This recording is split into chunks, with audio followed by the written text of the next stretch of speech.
नमस्कार प्यारे मित्रों, कैसे हैं आप सभी। सेवात क्लासेस में आप सबों का स्वागत है। चलिए कोडिंग डिकोडिंग में हम लोग आगे बढ़ेंगे, ठीक है।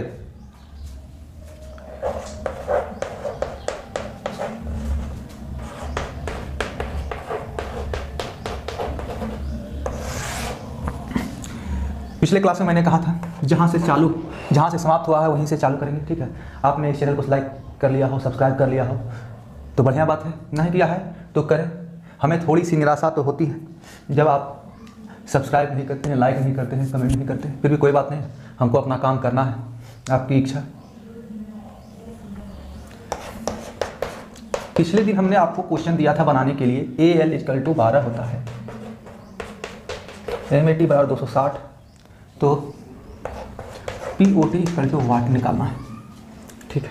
देखिए पिछले क्लास में मैंने ऑलरेडी बता चुका हूं कि रीजनिंग क्या है ना, कि तर्क है। संदर्भ का तर्क क्या हुआ, संदर्भ यहां क्या हो गया, कथन क्या हो गया। ये जो आपके पास जो परिणाम दिए हुए हैं, आपके पास जो कथन दिए हुए हैं कि AL = 12, MAT = 260, ये दो तथ्य आपके पास हैं। इसमें जो लॉजिक लग रहा है वही लॉजिक आंसर निकालने के लिए हमें करना होता है, ठीक है। रीजनिंग में यही होता है, पीछे देखो आगे बढ़ो। जब आप जॉब पा लीजिएगा, ऑफिस में जाइएगा, तो आपको काम के बारे में विशेष नॉलेज होगा नहीं, और ट्रेनिंग भी दिया जाए तो कोई विशेष ट्रेनिंग काम आता नहीं है, क्योंकि वहाँ प्रैक्टिकल नॉलेज होता नहीं, वहाँ बोर्ड पर लिख के बता दिया। जब तक प्रैक्टिकल नहीं कीजिएगा तब तक आपको सही ज्ञान प्राप्त नहीं होगा। क्या है, आप क्लास अटेंड कर लेके आपका सारा चीज़ हो गया, नहीं, प्रैक्टिस करना होगा, ठीक है ना। तो वही होता है। प्रैक्टिस कैसे होता है, पीछे की फाइलों को देखिएगा और आगे काम कीजिए कैसे हो रहा है, ठीक है ना। तो पिछले क्लास में मैंने बताया है ऐसे प्रश्नों को कि A का 1 हो गया और L का 12। मैंने हमेशा कहा है ABCD दिख जाए ना तो 1 2 3 1 2 3 आपके दिमाग में आ जाना चाहिए, 1 2 3 आपके दिमाग में आ जाना चाहिए, ठीक है। अभी तो 1 2 3 कह रहे हैं, अभी जब आगे क्लास और बढ़ेगा तो समझ में आएगा और क्या क्या करना होगा। लेकिन तत्काल में आप 1 2 3 तो रखिए ही दिमाग में। A दिखे 1, B दिखे 2, L दिखे 12, तो A का 1, L का 12, तो 1 × 12 तो 12 हो गया, आपस में मल्टीप्लाई। हो सकता है जोड़ के परिणाम हो 13, हो सकता है भागा दे के 1/12, कुछ भी हो सकता है, माइनस करके भी हो सकता है। जो यहां पर तर्क होगा वही तर्क हमें हल निकालने में करना है। MAT M का 13, A का 1 और T का 20, तो 13 × 26 260 आ गया, ठीक है। तो POT का निकालना है हमें। POT थोड़ा सा कैलकुलेशन बड़ा होगा लेकिन निकलेगा जरूर। 13 × 15 × 20, 15 × 3 30 हो गया, 300 हो गया, और 13 × 39, ठीक है। एकदम आसानी से हल होगा, ठीक है। आपको सिर्फ दिमाग लगाना है कि जो यहाँ पर कथन है, तथ्य है, उसका कैसे, उसमें क्या तर्क लगा है, उसमें क्या लॉजिक लगा है, वही लॉजिक इसके साथ लगाना है, ठीक है। देखने के साथ ही हल करना है, लिखना तो है ही नहीं, ये इतना लिखने की आवश्यकता नहीं है, देखना है और हल कर देना है, ठीक है। उसके लिए क्या करना होगा, क्लास अटेंड करना होगा, सब्सक्राइब करना होगा, ठीक है। चलिए, और प्रॉब्लम हो, कंफ्यूजन हो तो कमेंट अवश्य करें, लाइक सब्सक्राइब करें ना करें, कमेंट अवश्य करें, कोई समस्या हो तो, ठीक है। चलिए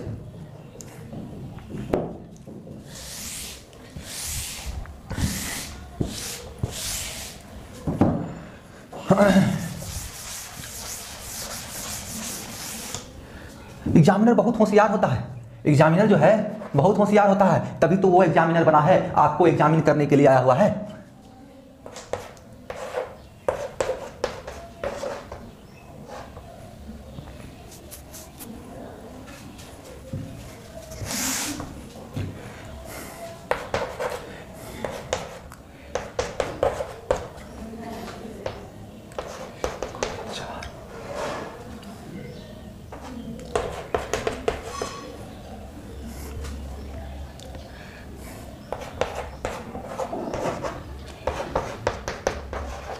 देखिए, K को 12 कहते हैं, C को 4 और F को 7, ठीक है। मतलब K को 12 लिख सकते हैं, C को 4 लिख सकते हैं, F को 7 लिख सकते हैं। तो NPGA को हम कैसे लिखेंगे, बच्चे का बत्ती गुल, है ना, मीटर चालू बत्ती गुल, मूवी देखे ना शायद का, बहुत मस्त मूवी, एक बार देखिए, जरूर देखिए, ठीक है।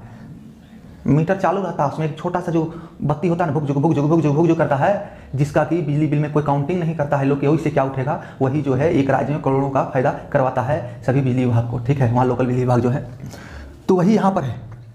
अब आपके दिमाग में चल रहा है K को 12, C को 4, F को 7, अब हम जोड़ भी कहाँ रहे हैं भाई, K का तो 11 होता है, तो एक एक तो ज़्यादा डिजिट सम करेंगे, C का तो 3 होता है और F का 6 होता है।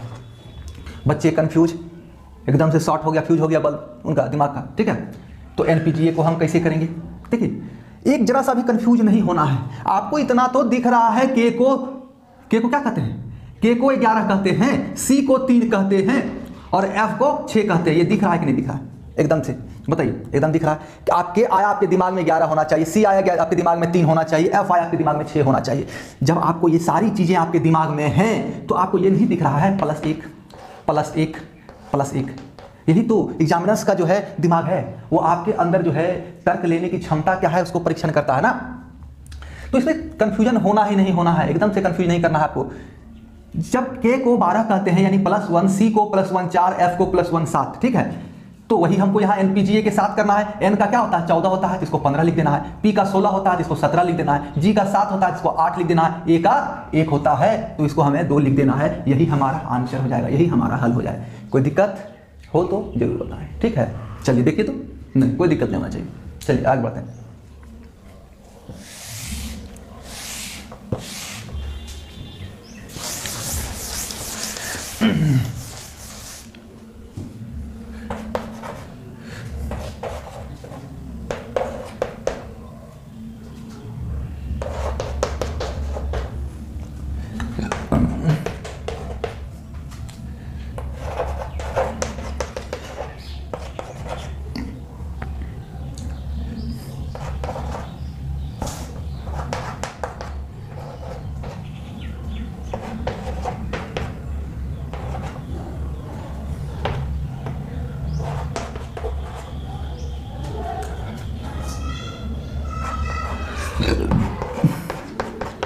चलिए बी को 3 लिख सकते हैं, डी को 5 लिख सकते हैं, एन को 15 लिख सकते हैं। तो GOT को हम क्या लिखेंगे? ठीक है, ए को हम 3 लिख सकते हैं, पी को हम 4 लिख सकते हैं, सी को 5 लिख सकते हैं। तो TMC को क्या लिखें?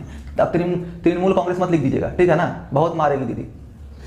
तो TMC को हम लोग क्या लिखेंगे? तो इसको आप जो है हल कीजिए, इसको आप जो है हल कीजिए, ठीक है।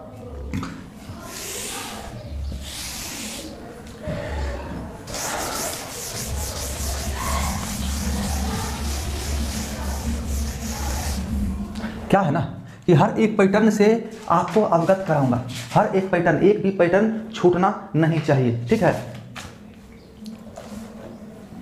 अब देखिए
देखिए इस टाइप के प्रश्न आपको मिलेंगे एग्जाम में। पैटर्न क्या होता है? एग्जाम में लिखा होता है यू आर ईटिंग को हम नॉट टू फूड लिख सकते हैं, यू विल ड्रिंक को नॉट आई श्रिंक लिख सकते हैं, इट इज गुड को फूड वाज हेल्दी लिख सकते हैं, ठीक है। तो यू इट को हम क्या लिखेंगे? यू इट को हम क्या लिखेंगे ये हमें देखना है, ये हमें ज्ञात करना है, ठीक है। अब बच्चे हो गए हैं पागल, बच्चे हो गए हैं पागल। You are eating not to food, you will drink not I shrink, it is good food was healthy. Sir लगता है गाना गा रहे हैं क्या? हैं? गाना तो नहीं गा रहे हैं सर। एग्ज़ाम में जाके बच्चे परेशान, अगर नहीं तैयारी करके गए हैं तो परेशान हो जाते हैं, क्या करें अब। तो देखिए करना कुछ नहीं है, एक जरा सा भी हेडेक नहीं लेना, हमें निकालना क्या है एग्जाम में, उस पर गौर करना है। ऐसे प्रश्नों पर हमें निकालना क्या है, उन चीज़ों पर हमें गौर करना है, ठीक है। तो अगर हम उन चीज़ों पर गौर कर रहे हैं कि हमें निकालना क्या है, तो बातों को समझिए। सबसे पहले क्या है, यू देखिए कहाँ कहाँ है, एक यू यहाँ है, एक यू यहाँ है, ठीक है। और देखिए दोनों में यू है, इन दोनों में, तो यहाँ पर क्या कॉमन है, इन दोनों में क्या कॉमन है, वही हमारा यू होगा, क्योंकि यहाँ पर सिर्फ यू ही अकेला है जो इन दोनों में कॉमन है, ठीक है। तो यहाँ इन दोनों में कॉमन क्या है, नॉट कॉमन है, नॉट लिख दिए, ठीक है। अब इट की बारी आ गई, इट नहीं भाई, इटिंग, ठीक है। अब इटिंग की बारी आ गई। इटिंग देखिए कहाँ है, यहाँ है और यहाँ है, इटिंग यहाँ पे और यहाँ पे है। तो देखिए इन दोनों में कॉमन क्या है, इन दोनों में यानी कि पहला और तीसरा सेंटेंस में क्या कॉमन है, नॉट टू फूड, नॉट तो क्लियर हो गया यू का होगा, तो इससे तो अब कोई मतलब रहा नहीं हमारा। टू फूड आई श्रिंक, ठीक है। तो देखिए अच्छा पहला और तीसरा में देखना ना, पहला और तीसरा में देखना है, not to food, food wise healthy, तो दोनों में तो फूड दिख रहा है कॉमन, दोनों में फूड कॉमन है, तो हमारा फूड आ जाएगा ईटिंग के लिए, हमारा आंसर हो जाएगा not food, you eating not food. अब जो दारू पी रहा हो, हम भोजन नहीं खा रहे हैं, अब बंगाली दादा तो कहते हैं ना आमी खाबो, पानियो खाबो, चाइयो खाबो, तो नॉट फूड हो गया, तो नॉट फूड हो गया, तो क्या है यू ईटिंग का नॉट फूड हो गया, इसी से निकालना है। अब देखिए यही चीज आपको एकदम शॉर्ट में मैंने पहले भी बता चुका हूं, लेकिन इसके आधा पैटर्न चेंज कर देता है। एग्जाम में इतना बड़ा पैटर्न लिख के 3 लाइन का 4 लाइन का क्वेश्चन लिख के बच्चों को कंफ्यूज कर दिया जाता है। देखिए पहले मैंने ऐसा क्वेश्चन आपको पिछले क्लासों में कराया है, टेम्पल 4 7 9 2 1 8, ठीक है।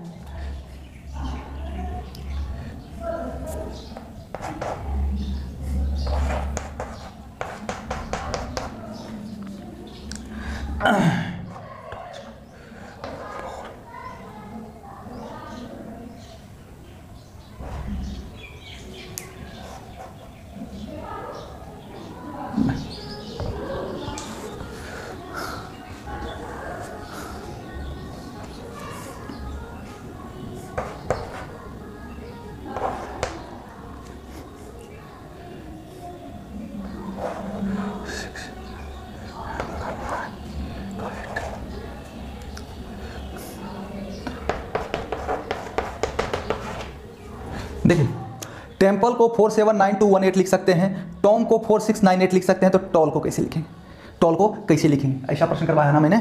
तो देखिए ऐसे प्रश्नों में क्या है कि आप देखिए टोल क्या इन दोनों में है, वो सारे लेटर इन दोनों में है कि नहीं, तो टी भी है, ओ भी है, एल भी है, ई भी है, तो टी का 4 लिखेंगे, ओ का 6 लिखेंगे, एल का क्या है 1 लिखेंगे, और ई का 8 लिखेंगे। देखिए ई यहाँ भी 8 है, यहाँ भी 8 है, यहाँ भी 8 है, ठीक है। टी यहाँ भी 4 है, टी यहाँ भी 4 है, आगे निकल गए। ऐसे प्रश्न मैंने आपको करवा रखा है, ठीक है। तो चलिए ऐसे प्रश्नों में कंफ्यूजन नहीं रखना है, कंफ्यूज नहीं होना है आपको।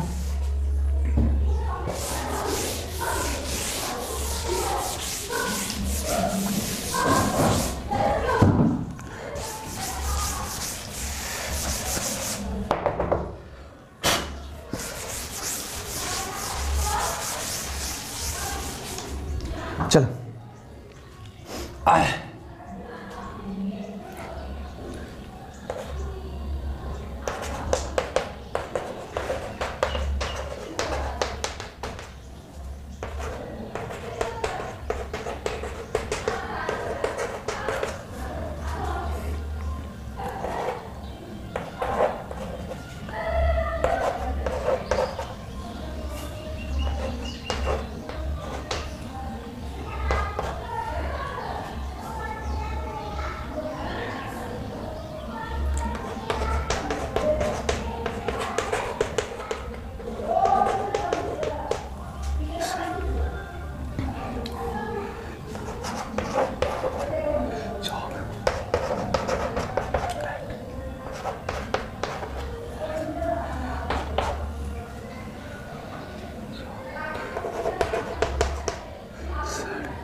Cat lag.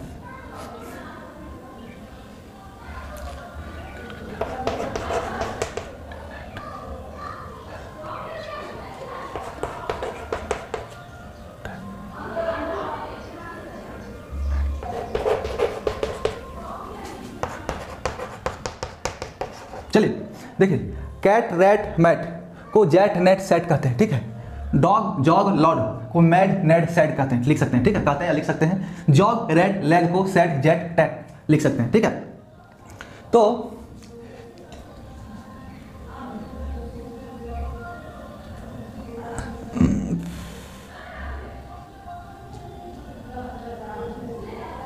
Cat lag dog को एन नेट टैग नेट लिखते हैं, यानी कि चार कथन आपके सामने है, चार कथन आपके सामने है, तो आपको इससे मैट का अर्थ निकालना है, मैट का अर्थ निकालना है। मैट को हम लोग क्या कहते हैं, तो पिछले क्वेश्चन में हमने क्या कहा, जिसको निकालना है उसको देखिए।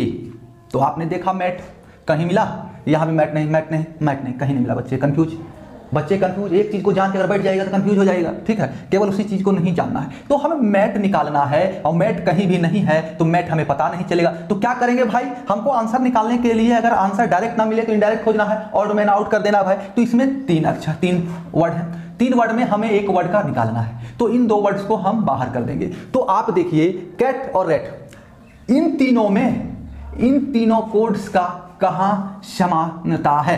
तो कैट देखिए कहां है, कैट है कहीं, कैट यहां है, कैट चौथे में है। अब कैट का क्या है, इन तीनों में से देखिए कुछ है यहां पर, जेट नेट सेट, तो नेट टेक नेट, ठीक है। तो नेट नेट है, एनएटी है, यानी ये एनएटी और ये एनएटी मिल गया, यानी कैट का एनएटी हो गया। उसके बाद क्या निकाल देना आपको, रेट को। रेट कहीं है, रेट यहां पे है, यहां पे रेट है, तो रेट का देखिए इसमें से हमारा एनएटी ये निकल चुका है, तो इन दोनों में से इस यहां पर क्या है, इन दो जेट और सेट में, इन दोनों में क्या है, तो ये जेट है। तो बच हमारा क्या गया, मैट के लिए सेट, मैट के लिए क्या बच गया, सेट। मतलब कि अगर डायरेक्ट ना दिखे तो ऑड मैन आउट कर देना है, जो बच गया उसको बाहर कर देंगे। तीन लेटर में अगर, तीन वर्ड में अगर दो वर्ड को बाहर कर देंगे तो हमें पता चल जाएगा ना कि हमारा आंसर क्या होगा, ठीक है। इसी सिद्धांत पर काम करना है।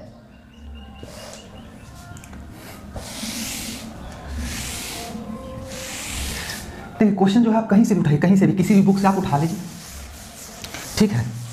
उसके बाद सॉल्व कीजिए। अभी तो बहुत सारे प्रैक्टिस सेट आए हुए हैं बिहार एसएससी के, जितने भी एग्जाम हैं सबों के प्रैक्टिस सेट आए हैं, उससे प्रैक्टिस कीजिए। और समस्या हो जाए, सॉल्व नहीं हो रहा हो तो कमेंट कर दें, उसका सॉल्यूशन हम दे देंगे, ठीक है। चलिए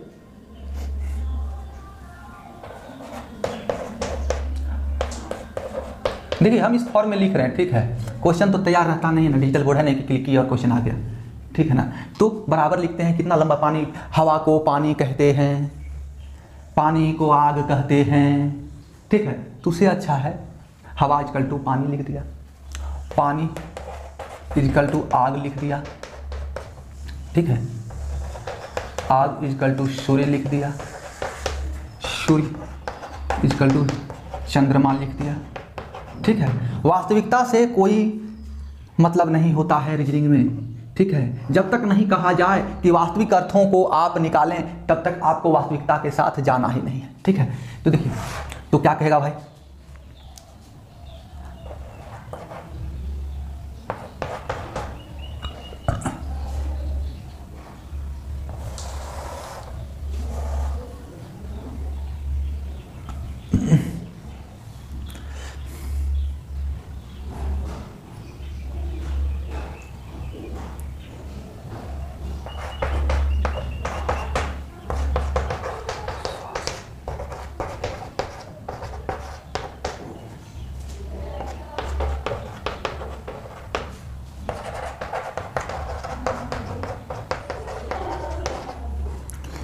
हवा को पानी कहते हैं, पानी को आग कहते हैं, ठीक है। शत्रुघ्न सिन्हा का डायलॉग था ना, बुझी को आग कहते हैं, हाँ? तो वही देखिए, हवा को पानी कहते हैं, पानी को आग कहते हैं, आग को सूर्य कहते हैं, सूर्य को चंद्रमा कहते हैं। तो सांस यानी कि श्वास लेने में सहायक क्या होता है, ठीक है। तो तथ्यों पर नहीं जाना है, तथ्य का रीजनिंग से कोई तात्पर्य नहीं है, वास्तविकता क्या है उससे कोई मतलब नहीं है। आपके सामने जो तर्क है, जो तथ्य दिए गए हैं उसी पर काम करना है, तर्क यहाँ पर क्या लग रहा है उसी पर काम करना है। तो ऐसे आम जीवन में सांस लेने के लिए क्या प्रयोग होता है, हवा, हवा से ही सांस लेते हैं, ठीक है ना। लेकिन हवा बराबर यहाँ क्या कह रहा है, पानी, तो आपको आंसर यहाँ पानी करना होगा, ना कि हवा। हवा कीजिएगा, वास्तविकता पर जाइएगा तो 1 नंबर नहीं 1.25 नंबर चला जाएगा, ठीक है। लेकिन अगर हवा को आप देख रहे हैं और क्वेश्चन कह रहा है कि हवा को हम पानी कहते हैं, तो आपको पानी पर ही जाना होगा, ठीक है। यही कह दे रोशनी किससे मिलता है, रोशनी किससे में प्राप्त होता है, तो आप सूर्य ना मारिएगा, चंद्रमा मारना होगा, ठीक है, क्योंकि सूर्य को यहां पर चंद्रमा से डिनोट किया जा रहा है, इसलिए वास्तविकता से कोई मतलब नहीं है। वास्तविकता को किस रूप में परिचायक किया जा रहा है, किस रूप में व्यक्त किया जा रहा है, इस पर ध्यान देना है, ठीक है ना। तो यह हवा को पानी से डिनोट किया जा रहा है, पानी को आग से डिनोट किया जा रहा है, यानी कि पानी का जो काम होगा वो यहां पर आग कर रहा है, जो आग का काम है वो सूर्य कर रहा है, जो सूर्य का काम है वो चंद्रमा के द्वारा किया जा रहा है, ठीक है। चलिए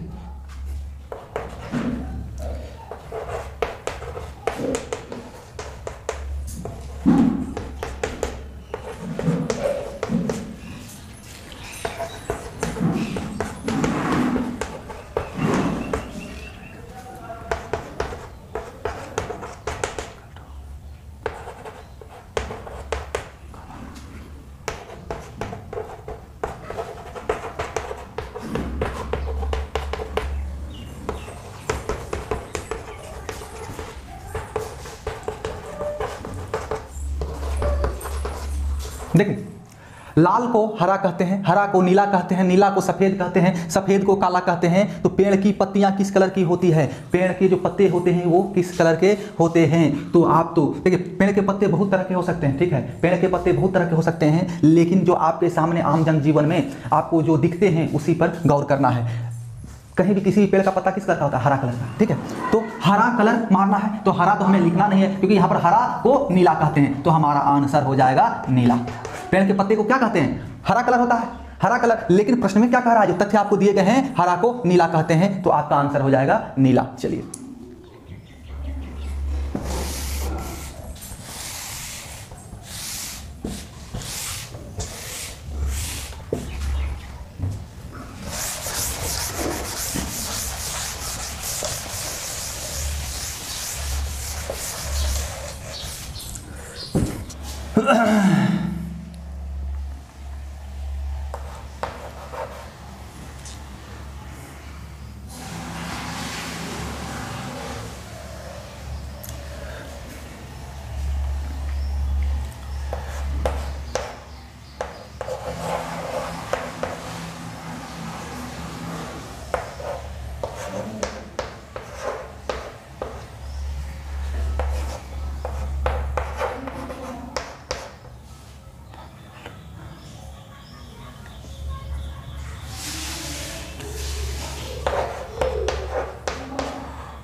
चलिए इसको सॉल्व कीजिए। टाइगर को लायन लिख सकते हैं, लायन को फॉक्स, फॉक्स को डॉग, डॉग को कैट। तो जंगल का राजा कौन, किंग कौन है इसमें, किंग बताओ कौन, ठीक है, किंग कौन, किंग कौन नहीं करना है, किंग कौन है, ठीक है। तो किंग कौन है, जंगल का राजा कौन है इसमें बताओ भाई, सॉल्व कीजिए इसको, ठीक है। नहीं सॉल्व होगा कमेंट कीजिएगा, ऐसे सॉल्व हो जाएगा उम्मीद करते हैं।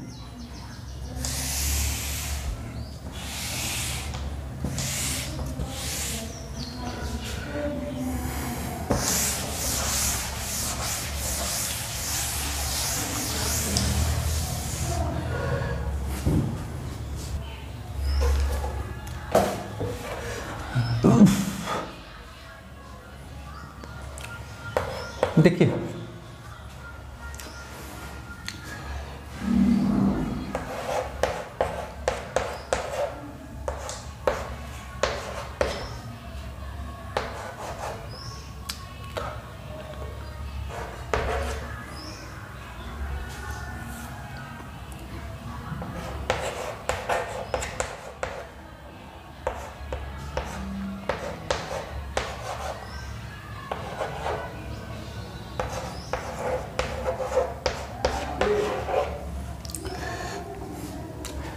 वैन को VAN को EZM लिख सकते हैं, MAD को NZW लिख सकते हैं, तो COW का को हम लोग क्या लिखेंगे?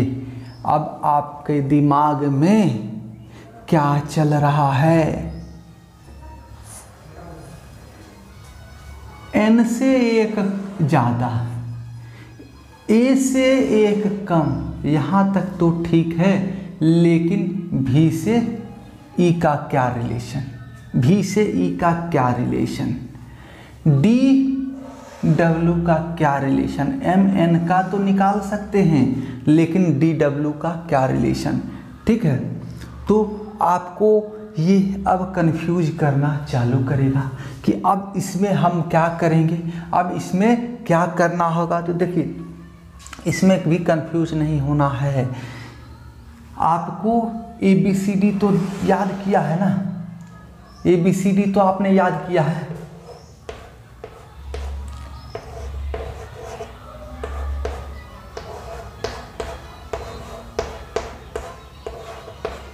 चलिए इतना से ही समझाते हैं, इतना में ही समझ में आ जाएगा। एक B 2, C 3, D 4 और E 5, ठीक है, E 5। अब अगर आपको A से Z तक आपको 26 लेटर का भान हो कि A को 1, C को 3, E को 5, L को 12, J को 10 कहते हैं, तो बहुत ही आसानी से आपको समझ में आ जाएगा। ये विपरीत शब्दों को, विपरीत अक्षरों को दर्शाने के लिए काम में आएगा।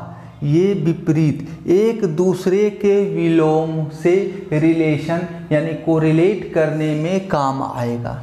ठीक है, यहाँ पर जो ये प्रश्न है एक दूसरे के व्युत्क्रम से उत्पन्न ये प्रश्न है, यहाँ पर हल भी व्युत्क्रम से ही होगा। तो देखिए समझिए, एक A बराबर 1, B बराबर 1, B बराबर 1 यार 2 ना होगा, B बराबर 2, C बराबर 3, D बराबर 4, E बराबर 5। ठीक है, तो इसका भी E का उल्टा क्या होगा, D का उल्टा क्या होगा, C का उल्टा क्या होगा, B का उल्टा क्या होगा और A का उल्टा क्या होगा, व्युत्क्रम क्या होगा। तो इतना समझिए, जिस लेटर का भी हमको उल्टा निकालना है, व्युत्क्रम निकालना है, अपोजिट निकालना है, इनवर्स निकालना है, रिवर्स निकालना है, आप उसमें 27 माइनस कर दीजिए, 27 माइनस कर दीजिए, जो आएगा वही लेटर उसका रिवर्स होगा। इसमें 27 माइनस करेंगे तो 22 आएगा, यानी कि V। 22 किसका है, V का कोड है, V का। इसमें से 27 माइनस कर दें तो 23 आएगा, 23 किसका है, W का। इसमें से 27 माइनस कर दें तो 24 आएगा, X का कोड। इसमें से 27 माइनस करेंगे तो Y आएगा, और इसमें से 27 माइनस करेंगे तो 26 आएगा, यानी कि Z। यानी कि आपको ये प्रतीत हो रहा है ABCDE तो ZYXW भी, यानी कि विलोम, यानी कि 13 लेटर शुरुआत से और 13 लेटर अंत से। ठीक है, 13 लेटर शुरुआत से 13 लेटर अंत से, तो वही जो है, जो आमने सामने होगा वही एक दूसरे का विपरीत होगा। A B C D E F G H I J K L M। ठीक है,